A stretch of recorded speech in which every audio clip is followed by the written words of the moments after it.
Halo, Assalamualaikum warahmatullahi wabarakatuh. Perkenalkan, nama saya Lianti Lits Agustin, mahasiswa dari kampus STKIP PGRI di Pacitan. Di sini saya akan memberikan video presentasi sebagai tugas pengganti UAS dari mata kuliah pemecahan masalah matematika di SD yang diampu oleh Ibu Dr. Urip Tisngati MPD. Selamat menyaksikan. Baik, di sini saya akan menjelaskan materi tentang strategi representasi visual dalam pemecahan masalah matematika. Sebelum itu, perkenalkan, nama saya Lianti Lits Agustin dengan NIM 2386202021 dengan prodi PGSD kelas 6A tahun 2026. Di sini ada 6 pembahasan. Yang pertama yaitu pengertian, yang kedua jenis-jenis, yang ketiga contoh uji pemahaman, yang keempat uji pemahaman, yang kelima penerapan dalam pembelajaran, dan yang terakhir keunggulan strategi. Nah, untuk pengertian sendiri di sini ada beberapa ahli yang telah memberikan pengertian mengenai representasi visual, strategi representasi visual. Di sini saya mengambil satu pengertian dari Sowell tahun 1989, yaitu strategi representasi visual melibatkan penggunaan berbagai media visual dalam pembelajaran untuk membantu siswa memahami konsep-konsep matematika. Representasi ini bisa berupa diagram, grafik, model, atau ilustrasi lainnya yang memungkinkan siswa melihat hubungan antar elemen dalam suatu masalah matematika. Jadi dari beberapa pengertian ini bahwasanya pengertian dari strategi representasi visual yaitu penggunaan berbagai media visual, bisa berupa desain grafik, bisa berupa diagram, dan juga model atau ilustrasi. Nah, untuk jenis-jenis dari strategi representasi visual, yang pertama yaitu diagram atau sketsa. Diagrams of sketch.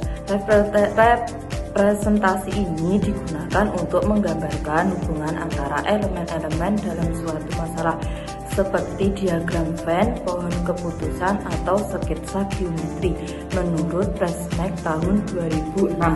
Nah, selanjutnya tabel dan grafik. Tables and graphs. Data dalam soal dapat diorganisasikan dalam bentuk tabel atau grafik untuk memperjelas pola dan hubungan numerik. Misalnya tabel nilai atau grafik garis menurut Golding tahun 2002. Selanjutnya yaitu model konkret atau manipulatif, konkret or manipulatif model. Penggunaan alat bantu fisik seperti balok angka, kartu, atau benda konkret lainnya dapat membantu siswa memahami masalah matematika yang abstrak menurut Susan and Brian tahun 1990. Nah, yang terakhir yaitu simbol atau notasi matematis, symbol and notation.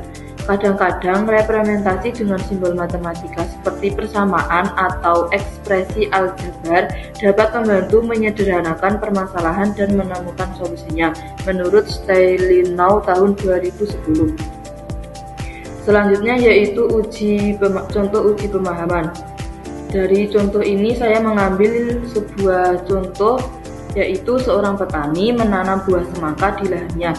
Setiap minggu jumlah tanaman buah semangka yang tumbuh bertambah dengan pola seperti di bawah ini.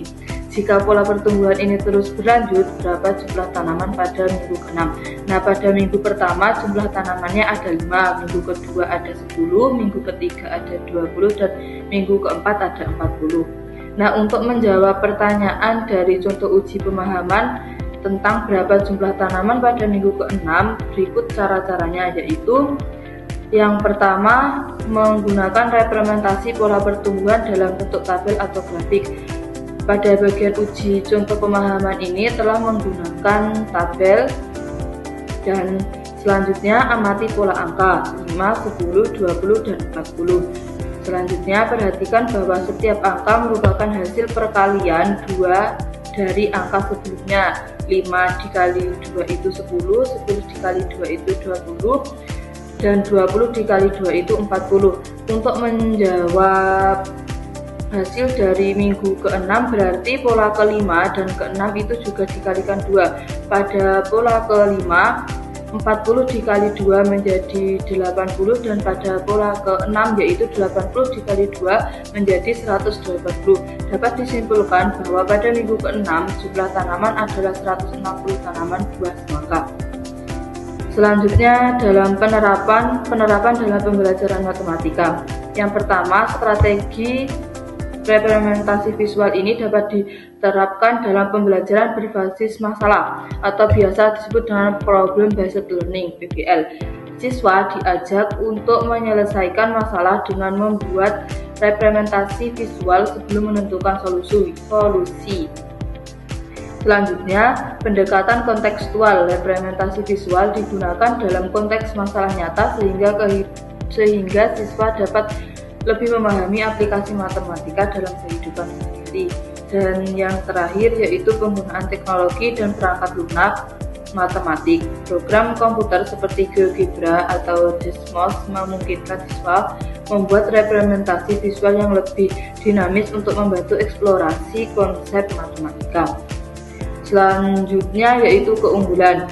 Nah, yang pertama keunggulannya yaitu meningkatkan keterampilan berpikir analitis yang memungkinkan siswa melihat pola dan hubungan suatu masalah.